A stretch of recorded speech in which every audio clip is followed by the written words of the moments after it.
maybe at the beginning, after Yeah. a while. But then after a while, you're like, this is dumb. Fuck this. Just give me the stuff. Everyone's just raping the system. Democracy is a license to endlessly steal.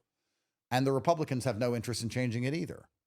And when you understand democracies and how this all works, I guess you could argue, if you want to be optimistic, that the people who are principled enough to not steal aren't allowed to win.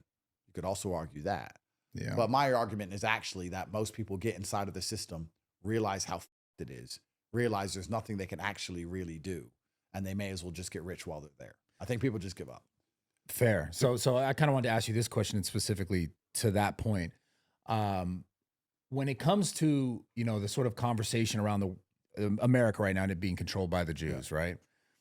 If Christians were largely controlling, let's say they had the controlling ability of these companies and conglomerates and all the transnational money and everything, do you think that it would be a different situation or the same?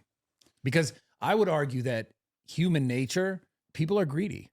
I think people are greedy, and I also think people are naturally tribal, and the people who are not tribal get destroyed. I mean, if we're going to argue that the Jews are in charge of everything and they're looking out for the Jews, then what you're arguing for and saying is that Jews are doing what white people should be doing.